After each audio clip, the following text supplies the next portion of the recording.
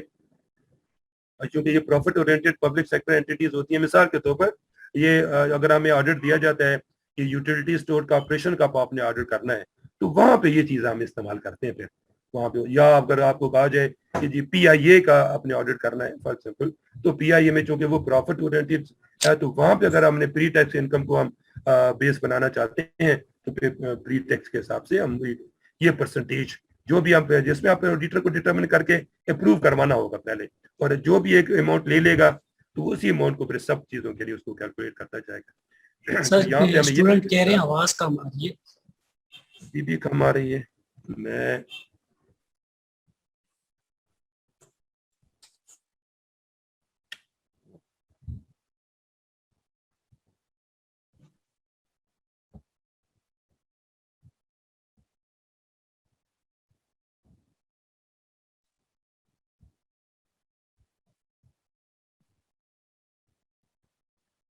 کچھ فرق پڑا ہے جی, ابھی کچھ آواز بہتر ہوئی ہے؟ جی سر بہتر ہے, بہتر ہے, ابھی بہتر ہوگی انشاءاللہ. سمجھ آ اچھا, تو ہم نارملائز پری ٹیکس انکم کی ہم نے بات کر لی ہے. اس کے بعد ہم نے دو باتیں کر لی, تو ٹوٹل ایکسپینڈیچر کی بات کر لی ہے اور سیکنڈلی ہم نے پری ٹیکس انکم کی, اگر کسی ادارے میں ہم آڈٹ کرنا چاہتے ہیں تو اس کے لیے ہم جو رینج ہوگی 5% to 10%, 5% لارج کے لیے اور 10% اسمال کے لیے. اچھا, یہ اپنے ذہن میں رکھنا ہے صاحب نے کہ جو جب ظاہر ہے کہ اسمال اینٹی ہوگی تو اس کی کیلکولیشن میں اور لارج کی کیلکولیشن میں تھوڑا فرق تو ہوگا نا. اگر ہم فار ایگزامپل 100 ملین کو بھی 5% کا دیں اور 5 ملین کو بھی 5% کا دیں تو یہ فرق ہوگا بہت زیادہ. لہٰذا 100 ملین میں جب ہم جا رہے ہیں 5% کی بات کر رہے ہوں گے, اور اگر 5 ملین میں کسی کی بات کر رہے ہیں تو اس کے بعد اسمال بنیے جو 10% ہے وہ کیلکولیٹ کریں گے, تو مارجن تو رکھنا پڑتا ہے نا چیزوں کے. سر جی پلیز سر, یہ 5% اور 10% دوبارہ سمجھائے گا, یہ مطلب 5 اور 10% کس طرح مطلب لینا ہے, کس چیز کا 5%؟ میں عرض کرتا ہوں. جو ہم یہ بات کر رہے ہیں یہ رینج ہے مٹیریلٹی کی, یعنی آڈیٹر جو ہے وہ جب اگر اس کے سامنے جب آڈٹ کر رہا ہے اور اس کے سامنے فائنینشیل اسٹیٹمنٹ پڑی ہوئی ہے, اس فائنینشیل اسٹیٹمنٹ میں جو ایسی اینٹی کی ہے جو پروفٹ اورینٹڈ پبلک سیکٹر کی اینٹی ہے, یعنی گورنمنٹ کے کوئی ادارہ ہے جس میں چیزیں بیچی جاتی ہیں اور وہاں سے پروفٹ بھی جنریٹ ہوتا ہے,